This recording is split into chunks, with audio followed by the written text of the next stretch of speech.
আসসালামু আলাইকুম রহমতুল্লাহি বরকাতুহ। আফরিন নাজবিন রেসিপিতে সবাইকে স্বাগত। দূরের এবং কাছের বন্ধুরা নিশ্চয় আলহামদুলিল্লাহ ভালো আছেন। আল্লাহর অশেষ রহমতে আমরাও ভালো আছি।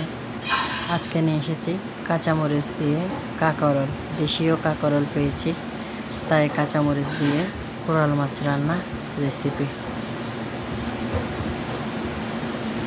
মাশাআল্লাহ, কাঁকরোলটা আমি এভাবে কেটেছি। মাছগুলো ধুয়ে কোরাল মাছ ফ্রেশ করে নিয়েছি। মাছের ডিম হয়েছে, এগুলো অবশ্যই একসাথে দেবো না, রেখে দেবো এমনি। আর এখানে চুলায় ফ্রাইপ্যান বসায় দিয়েছি আর দিয়ে দিয়েছি তেল। পেঁয়াজ কুচি দিয়েছি একটু লাল হওয়ার জন্যে। কাঁকরোলটা একসাথে দিয়ে দেবো, পেঁয়াজ কুচি আরগুলো পরে দেব। একটা ছোট আলু দিয়েছি। এগুলো ভালো করে নাড়াচাড়া করে। কাঁকরোলের আগে তিতা করলা এইভাবে ভাজি করে দিলেও মজা হয় আপনার মাছের মধ্যে। তবে আজকে শুধু কাঁকরোল দিয়ে করতেছি, তিতা করলা দিচ্ছি না। দেখেন কি সুন্দর, এটা তেলে হালকা একটু ভাজি করে নিচ্ছি যেন কাঁকরোলের গন্ধটা চলে যায়। মাছও কাঁচা, কাঁকরোলও কাঁচা। আমরা চট্টগ্রামে এভাবে বেশিরভাগ মাছ কাঁকরোল দিয়ে মাছ দিয়ে রান্না করি, কিন্তু আমি আগে তাহলে একটু ভেজে নিচ্ছি। কাঁকরোলগুলো অনেক সুন্দর ছিল, খুব কচি ছিল। এখন মরিচের গুঁড়া, হলুদের গুঁড়া, ধনিয়ার গুঁড়া, কাঁচামরিচ বাটা, পেঁয়াজ সব একসাথে দিয়ে এখন নাড়াচাড়া করে নেব। সুন্দর করে মশলাটা ভালো করে কষিয়ে নেব সবজি দিয়ে। তারপরে মাছটা পরে অ্যাড করব। স্বাদ মতো এখানে লবণ দিয়ে দিতে হবে, নিচে যেন লেগে না যায়। একটু সামান্য পানি দিয়েছি। তারপরে ভালো করে নাড়াচাড়া করে নেব। যত সুন্দর করে সবজি কষানো হবে অত সুন্দর টেস্ট হবে মাছে। তাই একটু ভালো করে নাড়াচাড়া করে নিচ্ছি। ঢাকনা দিয়ে দিচ্ছি 2 মিনিটের জন্য। মাশাআল্লাহ, দেখেন তেলটা উপরে বেশি উঠেছে, মশলাটা সুন্দর করে কষিয়ে গেছে। এরপর আমি আরও একটু ভালো করে নাড়াচাড়া করে নিচ্ছি। আসলে কষানোটাই হলো মেন। মাছের মধ্যে সবজি একটু বেশি কষিয়ে দিতে হয়।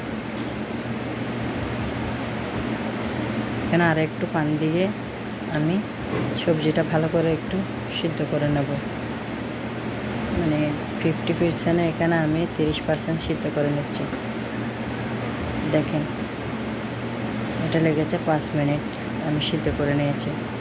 এবারে মাছগুলো দিয়ে নিচ্ছি। কোরাল মাছ খেতে আসলে অনেক মজা, কিন্তু কাঁচামরিচ ছাড়া আমার ভালো লাগে না, তাই আমি সব কিছু কাঁচামরিচ দিয়ে বেশি করি।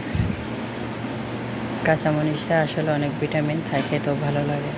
কেউ চাইলে গুঁড়ি মরিচ দিয়েও এই রান্নাটা করতে পারেন। এখন মাছ আর সবজি একসাথে মিক্স করে ফেলতেছি। ভালো করে এইভাবে নাড়াচাড়া করে মাছগুলো রান্না করে নিচ্ছি আমি। আবারও 1 মিনিট 2 মিনিট ঢাকনা দিয়েছিলাম, কষিয়ে নিয়ে এবার পানিটা দিয়ে দিচ্ছি। আর ঝোলের পরিমাণ আমার যতটুকু লাগবে আমি ততটুকুই দেবো, বেশি দেব না, অল্প করেই দেব। মাছ আর সবজি যেন আর একটু হালকা সিদ্ধ হয়।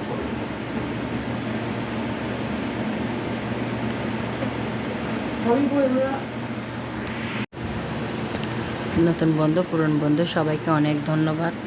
সবাই সুস্থ থাকবেন, ভালো থাকবেন, এই দোয়া সবার জন্য করি। শুরুতে যারা দেখতেছেন তারা লাইক দেবেন, পরে যারা দেখবেন তারাও লাইক দেবেন। পুরনো বন্ধু, নতুন বন্ধু সবাইকে সামনে একটা নতুন দিন আসতেছে, সবাই যেন ভালো থাকার জন্য এটাই দোয়া করি। অনেক ছেলে মেয়েদের পরীক্ষা হয় নাই, আমার মতো অনেক মায়েরাই টেনশন করতেছে, আমিও টেনশন করতেছি। মেয়েদের পরীক্ষাটা অর্ধেকেই বেজে গেছে, 4টা পরীক্ষা দিতে পারে নাই। এখানে রান্নাটা কত সুন্দর হয়েছে, ধনিয়া পাতা দিয়ে আমি পরিবেশন করলাম।